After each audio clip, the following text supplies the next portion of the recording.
Good morning, Jolly Cruise family. My name is Jason, and I am the Jolly Cruise vlogger. And welcome to another edition of Breaking Waves, cruise stories from the last week-ish.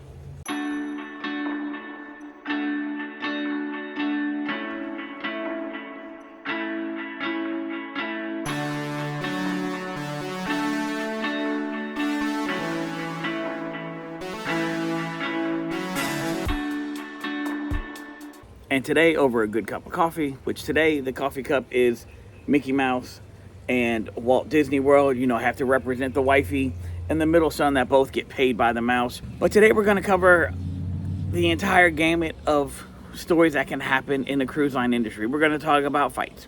We're going to talk about crew doing the right thing and getting recognized for doing the right thing. We're going to talk about pineapple people, and we're also going to talk about which is the cleanest cruise line out there according to the CDC. So sit back, get you a cup of coffee, get one for me too, and let's discuss this week's news.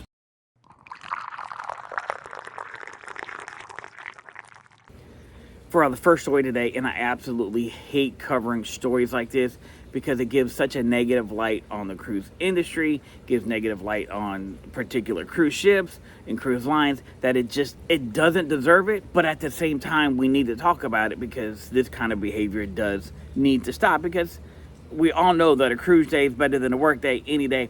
And I don't understand why this behavior continues to happen on some cruise ships. Just the other day on the Carnival Sunrise, as they were leaving the Relax Away at Half Moon Cay, there was another fight.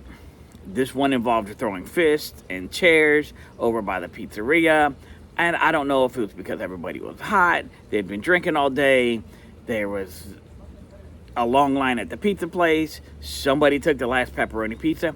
I don't know, but there was a fight and things were thrown. But not only were chairs and fists thrown, but people were thrown into their cabins, locked up, security sitting outside, and they were done. Their cruise was over with, even though they still had 2 more days left on their cruise. They got fined like $500 each. They were kicked off of Carnival permanently. They were permanently banned from Carnival because of the way they were acting. Now, personally, for me, I've been on 17 cruises across 4 different cruise lines. I've never seen a fight on a cruise ship. I've never heard of a fight on a cruise ship that I was on. And so I don't know if I'm just the lucky one or this is just how things happen. But it's not just a Carnival cruise that these happens on. Somebody the other day, and I wish I saved the post because I don't remember it, but at the same time, I do not want to give this lady any more clout than she already thinks that she has. She was on one of these apps on social media saying that these Carnival people need to get off of Royal Caribbean ships because people on her Royal Caribbean cruises do not act that way. People are going to act out no matter what cruise line they're on. So there's no hierarchy, or maybe there is. I don't know. Is there a hierarchy on cruise lines that, you know that Carnival people act this particular way, Royal Caribbean act this way, and Celebrity acts this way, and Princess acts this way? Is that true? Enough of the negative stories. Let's talk about something positive.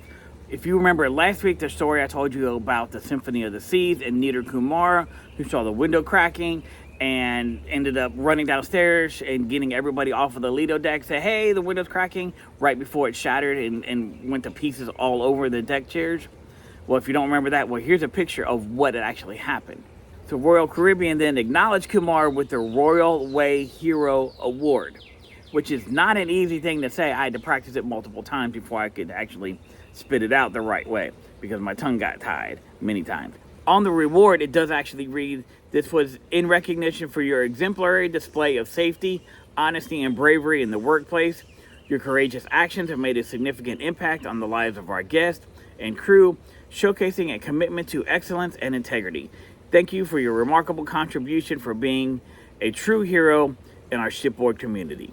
The Hero Award acknowledges crew members for going above and beyond safety measures to make sure that the crew and the guests are kept safe, and is one of the highest awards that a crew member can receive from Royal Caribbean. And if you ask any of the guests that have actually had Kumar in the Coastal Kitchen, they say this doesn't surprise them at all because he's just that kind of person to go above and beyond. So kudos, Kumar. And keeping with the theme of going above and beyond, we're going to ask a very important question. Mirror, mirror on the wall, who is the cleanest cruise line of them all? Who do you think?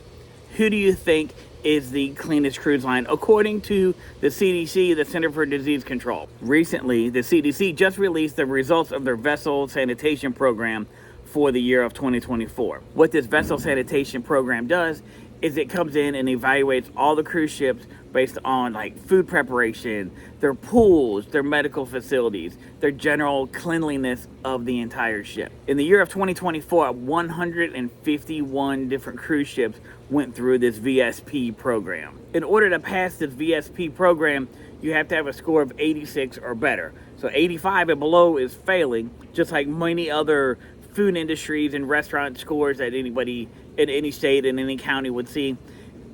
Same type of things going on here, but this is for your cruise line.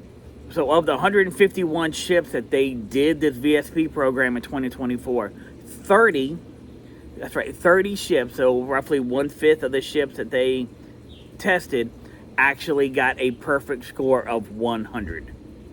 Now, which cruise line do you think had the most ships of those 30? I'll wait till you answer. It actually is Norwegian Cruise Line. Norwegian had 7 of the 30 perfect scores in the year of 2024 for their ships. Royal Caribbean had 5, Carnival had 3, Celebrity had 3, MSC, Disney, Holland America, and Viking each had 2 ships each that received perfect scores of 100. Now, the Carnival Sunshine actually got one of the worst passing scores possible. They've got an 89. And their report cited violations of a lack of pest control management, employees working while experiencing illness symptoms, malfunctioning refrigerators, damaged flooring, leaking water lines. So the Carnival Sunshine needs to do a little bit more work. But they passed. But my question for you is, do you think that a cruise line, or specifically a cruise ship, should post the results of this test somewhere on the ship? Somewhere where any guest can walk by and see what the results were, what the actual findings were? Or do you think it needs to stay with the CDC on their website, and where you as the consumer, you as the guest of that cruise ship, needs to go looking for that? Let me know in the comments below. I could go either way, but I definitely think it does need to be a little bit more readily available for people. I think a guest does need to do their due diligence to look for things like this if they want to know these things. I can tell you that in the 17 cruises that I've taken, I've never once looked at or thought about looking for whatever the CDC testing results were. Never fazed me. I'm more concerned with who am I going on the cruise with, what ship are we on, and where are we going? Because those are the important things. Our last story of the day actually comes from Shakespeare, one of the most famously quoted lines of Hamlet. To pineapple or not to pineapple? That is the question. I'm sure most everybody in the cruising community understands and knows that there's a sub-community that like to identify themselves with the use of upside down pineapples. And if you don't know, there's no ifs, ands, or buts about it. It represents the swinging lifestyle. Which, if that's the lifestyle that you're into, no problem. You do you, boo. I got no problem with you. Personally, for me, I think that the non-swingers, the non-upside down pineapple people make a bigger deal out of it than anybody that is in the lifestyle. But apparently for this particular person who went viral on TikTok, his name was Ricky Bobby, he did not know that there was that sub-community of the cruising industry. He actually was wearing a pineapple shirt on the Lido deck. Thought it was great. Thought he was just getting some, publicity and talking to people. People were saying, hi, how you doing? People were walking by, whispering nothings to him. Some people even flirting with him a little bit. He had no clue. Or did he? Historically in America, the pineapple represented hospitality. Because way back in the day, the trade routes between America and the Caribbean was very slow. And if you, as a host, you could present your guest with a fresh, ripe pineapple, that means you knew what you were doing. That means you cared about them. That means you were showing hospitality to each other. So I think probably that's where the pineapple came into the lifestyle, because you're showing graciousness as a host to people that are your guest. Now, Carnival has actually gone on to ban the use of decorations with upside down pineapples on your door so that they can create a more family-friendly environment. Now, honestly, between you and me, I can just imagine what Carnival will do in the villages when they find out what the different color loofahs mean on their golf carts. I'm sure they would probably want to ban those too.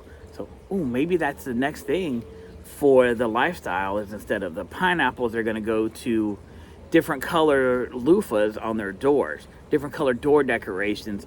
And if you're not sure what I'm talking about, just Google the Villages loofah and you'll find out what all the different colors mean. But if you are easily offended, then don't do that at all.